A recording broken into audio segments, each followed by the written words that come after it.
Deion Sanders has an idea for changing spring games across the country, and I don't like it.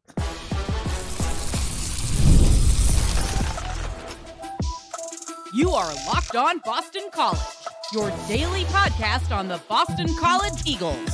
Part of the Locked On Podcast Network, your team every day. Hello, everyone, and welcome. This is Locked On Boston College, your team every day. I'm your host, AJ Black of Eagle Insider. Thank you, all of you who are joining us today. Today's episode is brought to you by the all-new 2025 Nissan Armada. Stay with us for the Armada Team of the Week later in the episode. Got a jam-packed episode today here on Locked On BC, as we always do, as we're going to talk about a statistic called the 12% group. That is a statistic that people use to gauge teams. I'll tell you what that statistic is and where Boston College falls in this ranking. It's an interesting one. You're going to want to hear about that. We're going to talk about tight end depth. There's a player that has left that I had always projected that would be playing this year. He's not. I'll explain what happened and where things are going. And let's get into the spring game. As we know, Boston College canceled their spring game this year, as Bill O'Brien has said that he wanted an extra practice. He wanted practice number 12 and to use that instead of practicing. Now, that's what he says, and I'm not going to call him a liar. I've said that before. But I think this is also a piece of this that has to do with not wanting the transfer portal. The transfer portal is after practice ends. It's basically, if you have a spring game, it's giving game film to your opponents to see if they could try to poach some of your players. Now, Deion Sanders, the head coach of Colorado, primetime, Mr. What do they call him? Gucci bags or whatever his name. What does he call the luggage that he always has with him? Well, Deion, during his press conference on Monday, talked about that they're going to have a spring game at Colorado. Some schools are doing that. That makes sense. But that he's looking for another school to play against, that they would have it on ESPN2, and he would love to have it set up like professional style, where they'd have joint practices for 3 practices and then a spring game against another program. Now, this is something I have in the past have pushed as an idea of how to get the spring game interesting again. I'm not against that. I think that's a great idea. Like, I would love to see BC do this, but the purpose, for Deion, Colorado has a lot of money and they have Deion. They're going to get their guys and they're going to keep the guys that want to stay there. And he'll tell you that the guys that leave, he didn't want them anyways, whatever. He's always doing things like that. What I would say for a school like BC, a spring game like this right now, like in the next year or two, would be a complete disaster. And that would be the same for schools like Syracuse, where Fran Brown is already saying that he would do this. Pitt, Wake Forest, Duke for football. This would be a bad idea because as I just said, you're now not only showing what your team can do against your own team at like half speed, but you're doing it against other teams. So now they get a much better picture of what your guys are capable of doing. So I think this idea for Boston College is terrible. And I hope, if Deion wants to go ahead and do this, if Deion wants to go and play Syracuse, play Fran Brown, all the power to him. That's fine. I think this will eventually be where things end up. But until the transfer portal schedule changes, this makes absolutely no sense for any school that's not a gigantic blue blood. And even some of the blue bloods would argue that they don't even want to do this because other blue bloods will pick them off. This portal period at the end of spring practice, it's got to change. And I think this kind of leaks back to something that they talked about earlier, and I forget which coach said this, but they need to change the schedule for, I think it might have been Bill Belichick that actually said this. The schedule to make it more streamlined is you have a transfer portal window from, after the college football playoffs ends to like April. And instead of doing spring practice, you move it to June. And then, so the portal closes before that, and then it doesn't open again until December. That would streamline a lot of things. And I think that's probably where things might end up too. But for BC right now, this makes no sense. Like, I wouldn't want to see BC doing this because all it takes is you have Grayson James and Dylan Lonergan out there, and both of them look really good, and one of them is playing with the ones more, and then you just have an agent going, hey, you can come over and play for Memphis, and we're going to pay you this amount of money. Why don't you come over and hit the portal for you? That screws your whole depth chart up. That makes you have to hit the reset button. So for BC right now, I don't want to see this. If they get this schedule more aligned, and they have to, they can't keep doing this. This schedule is insane. But if they get it going the right way, where, as I just said, they line it up better, I would love to see BC do this. I would love to, have some schools come and play. Now, what schools would do this? It's going to have to be local schools. You don't want to be paying to ship schools across the country. So my thought is you're basically on a schedule right now where you're playing UConn or UMass almost every year. So just whoever's not on your schedule this year, you play them in the spring and just rotate between UConn and UMass. Boom, there you got it. Other local teams that are in the area that are FBS level, maybe Buffalo, that would be one. I don't want to see Army here. They do not need to do a spring game against a triple option offense. Does not need to happen. It just doesn't. So they would do nothing. Like, you want to play at least more of a prototypical offense. So I don't want to see Army. I would guess a school like Rutgers would never do this, so I'm not gonna put them out there. And I don't want to see FCS schools. Like, you've seen in years past. I mean, like, just look at the Duquesne game last year, right? That team put up less of a resistance than your second team defense could have done, or your second team offense. So I don't want to see an FCS school. So I think like a UMass or a UConn would probably be your best bet. I think that at the end that would probably do it. But this is all just kind of hypothetical. I'm very interested to see what Deion comes up with for this. And on one hand, I saw people calling him like a genius for this. Come on. This idea has been around for years. Like, he's not a genius. I give him credit. I do give him credit for pushing the envelope. That he is doing. He's, all of us have talked about this, but no one's ever actually tried it, ever tried to put it on paper. I'm very interested to see if this actually happens. So in a moment, let's talk about the tight end position. There's a loss in the depth chart, and I'll explain to you why I don't think it's that big of a deal. And I think BC actually has enough depth to last them this year and probably next year too. We'll get into all that in just a moment.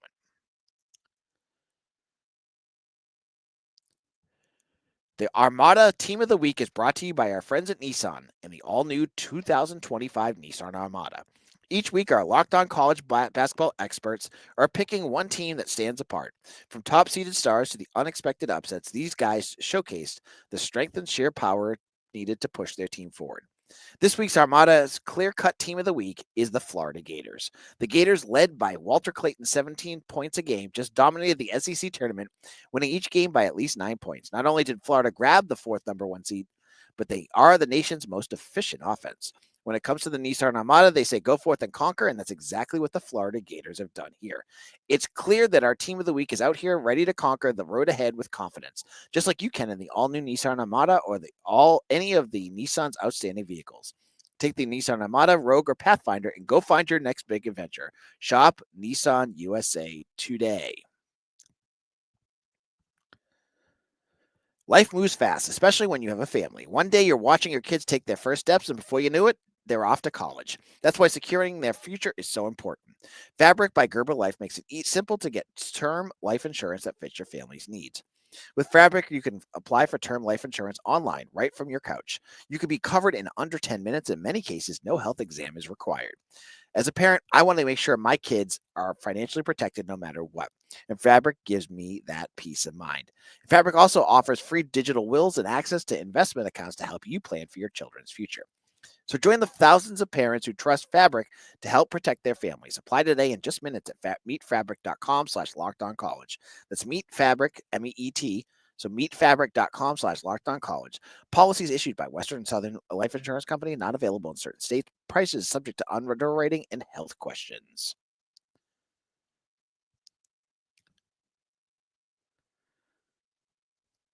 Locked on Boston College, AJ Black here. Thank you all who have made Locked on Boston College your first listen, whether you're taking a walk with your dog or going for a run. If you're listening to my sultry voice and making us your first listen every single day, I want to shout you all out. And when you're done with this episode, check out Locked on Celtics with John Corrales. It's a podcast I keep telling you about. You got to check it out. It's amazing. Check that out on YouTube or wherever you get your podcast. Now, last week when I got to practice, there were two names that were missing. And one was Peter Delaportis, the quarterback, who was one of Jeff Hafley's quarterback recruits, and Matt Ragan. Now, Peter Delaportis, let's just get this one in, and basically puts a bookend on what was an absolutely rough quarterback recruiting class for Jeff Hafley in his 4 years here. Listen to the quarterbacks that he brought in. Matt Reevy, Peter Delaportis, Emmett Moorhead, Jacoby Robinson, and Jonathan Montague. Right now, Matt Reevy was playing in Division 3, I think it was. Might have been Division 2 at a school I've never heard of before. Peter Delaportis never, he was going to transfer out, ended up back, never played. Jonathan Montague ended up switching over to wide receiver last year. Emmett Moorhead couldn't even see the field for Old Dominion. He was like the fourth or fifth string quarterback. Everyone up front of him played, and he's in the portal. I don't think he ever found another school. So and Jacoby Robinson is like your third or fourth string quarterback at this point. Jeff Hafley was not a good quarterback recruiter. Just going to put that out there. But that's not the point of this segment. This is talking about Matt Ragan, who I had when we were talking about tight ends. I had him projected to play this year. Now, I couldn't have known what his health status is. They're not going to tell me. But he's retired. He's gone. He's not going to be in the portal. I think he's finishing up at Boston College. And so Boston College now is out a guy that I thought would be a regular contributor. So looking at the tight ends this year now, it's much clearer. I thought it was going to be Jeremiah Franklin and Ty Lockwood / Matt Ragan. To me right now, it's crystal clear that it's Jeremiah Franklin and Ty Lockwood. And seeing Ty Lockwood at practice, he very much looks like he's going to be a guy that's going to be a factor this year. Now, moving forward, this is more of a moving forward kind of question. Does the loss of Ragan impact BC's future at that position, and will they have to look in the portal?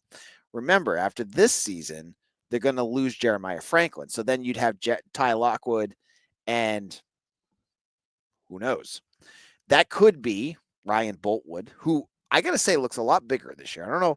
I don't think his size on the Eagles as BCEagles.com has changed, but he looks bigger. I don't know. Maybe the weight room, he just got bigger. He's there. Zeke Moore, I believe, is gone. He'll be gone too. So you have Ryan Boltwood and then a whole bunch of freshmen. You have Bryce Lewis. You have DJ Johnson and Stevie Amar. None of these guys are on campus right now. And you have Danny Edgehill and I think his name's Brady Cloak that are preferred walk-ons. They could pump up too. I could see Danny Edgehill. He's looked pretty good so far. But the question then is, moving forward, are you going to have to get another portal player?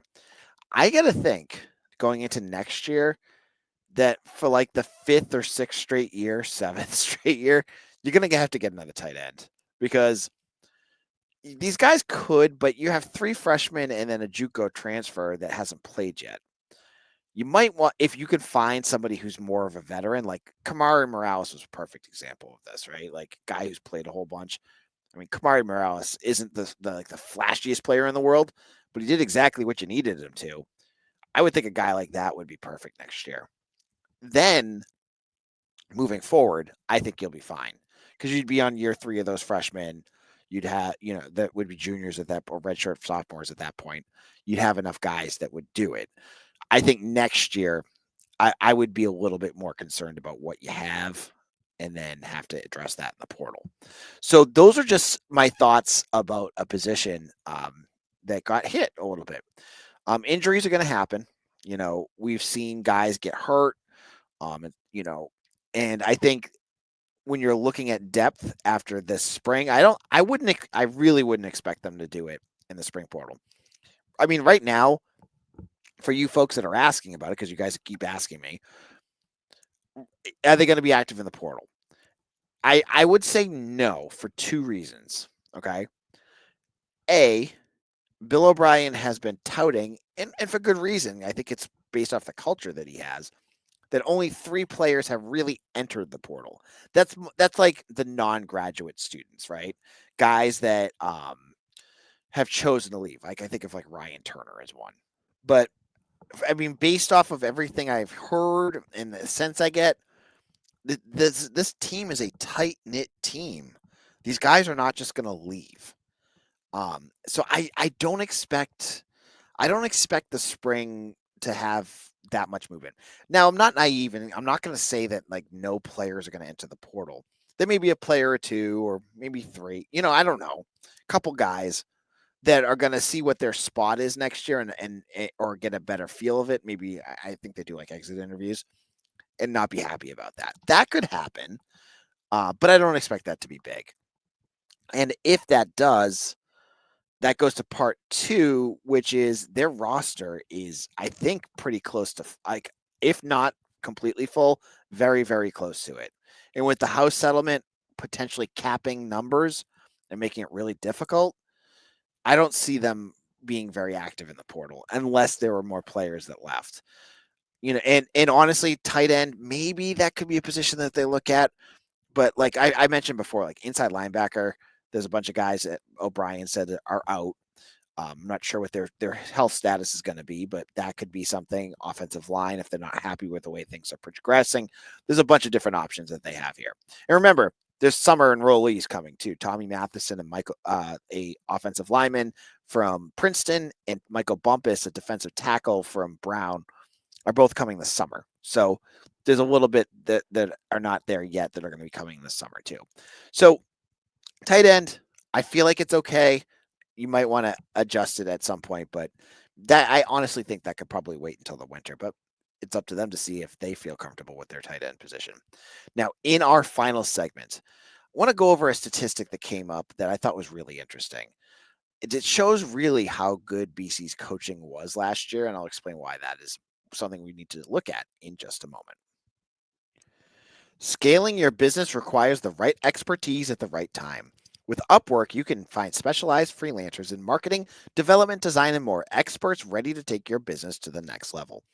Upwork gives business flexibility by connecting them with top freelance talent across multiple industries, including IT, AI, web development, and marketing. Whether you need extra hands for a project or a long-term partner, Upwork makes hiring simple and affordable. Fast and easy hiring on Upwork is why it is the place to go. With posting a job that is free and simple, and within a few days, multiple qualified candidates will be there for you to choose from. With cost-effective growth instead of hiring full-time, Upwork helps find affordable, top-tier freelancers to scale my business efficiently. Visit Upwork.com right now and post your job for free. That's UPWORK.com, Upwork.com, to connect with top talent and grow your business today.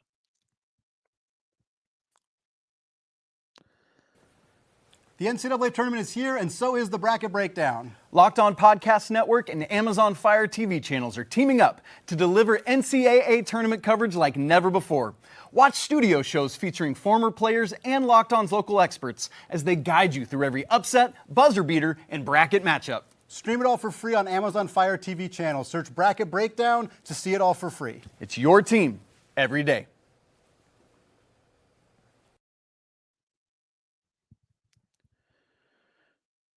Welcome back, Locked On Boston College. AJ Black. Unfortunately, there's no college basketball to talk about here as BC is done.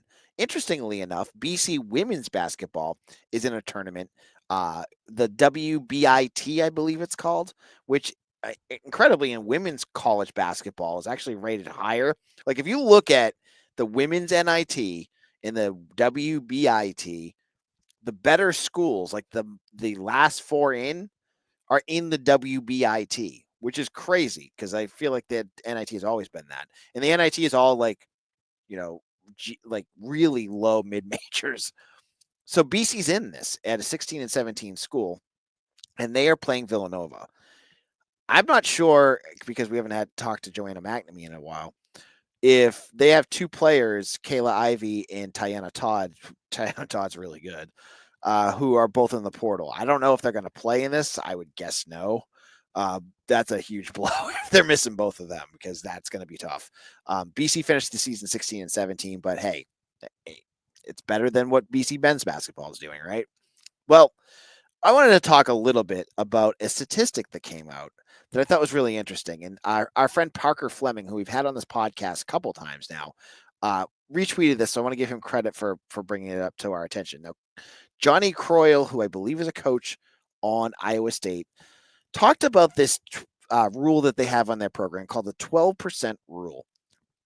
It means to be efficient, to be a successful offense, we must eliminate as many mistakes as possible. Our objective is to score points and control the football game. We must control what we can control and keep our offense ahead on the chains. One of the most telling stats is that we focus on the 12% rule. The 12% rule is the total number of penalties, negative plays, turnovers, and drops divided by the total number of plays. We aim for that total to be 12%. So penalties, negative plays, turnovers, and drops. Now, why am I bringing this up for Boston College? Well, Parker Fleming, who's a stats guru, charted out where the schools fell. And go to the far left if you're watching on YouTube. At number 11 out of 68 schools is Boston College. They're only behind at 10.4%, so they're below the 12% rule. They're only below Clemson, Tennessee, both playoff schools, Iowa, Rutgers, I don't know, Iowa State, Baylor, Washington, Ohio State, Miami, and Penn State. So two more playoff teams in the national champion. So what does this say to me? Again, percentage of plays with negative, drop, or penalty or turnover. What this shows to me is our thoughts. We thought, Bill O'Brien went 7-6 last year. Jeff Hafley went 7-6 the year before. When you have this, you're in the top 10 or top 11, that proves to me that this team is well coached. That your thoughts about Boston College actually having a coach that makes a tangible difference is true. Now, I don't know how Hafley's team the year before fell. And honestly, I honestly would love to see what percentage that BC fell with just Grayson James, because we went for a while there where Thomas Castellanos was a turnover machine. So I'm very curious to see how a year of Grayson James would go. But to me, we keep hearing about Bill O'Brien and his staff and how well coached these teams are. They don't make mistakes. They don't beat themselves. This shows it. They're right up there with a lot of the blue bloods. And that to me shows that BC is on the right track. That given the guys that he's going to have in front of him, Bill O'Brien is going to coach them up and have them in the best position to win. And that's exciting. It's just one statistic, and it's one that is not something that people use, but it's an interesting one to think about. I love that. Now, speaking of Thomas Castellanos, I just thought it was really interesting on Monday as well. The FSU has closed all their spring practices to the media, which I don't think is a good sign of where that program is going, because Mike Norvell has always been very, very media friendly. So not sure what's going on behind closed doors, how Tommy C is doing, but we'll have to see. And we'll be back again tomorrow. Tuesday is another practice. Mike Sidley of my site will be there. I'll get the notes from him, talk about what we've seen. I'll give you my impressions, everything that's going on there. Thank you all so much for listening to Locked On BC. Follow me on Twitter at AJBlack247. Make sure to check us out on YouTube or wherever you get your podcast. Give us a 5-star review. And I keep giving you a challenge, and I'm going to do it again. If you like this podcast, send this link to one other Boston College fan. Someone that you go to you have season tickets with, someone you go to class with if you're a student. Show them this podcast. Help me grow this so that we have an even bigger audience because I want to make this huge. I want to make BC, Locked On BC, a big deal. It is a big deal right now. I'm not saying it's not, but I want to make it even bigger. Thank you all for listening. I'll see you all again tomorrow for another episode of Locked On Boston College, your team every day.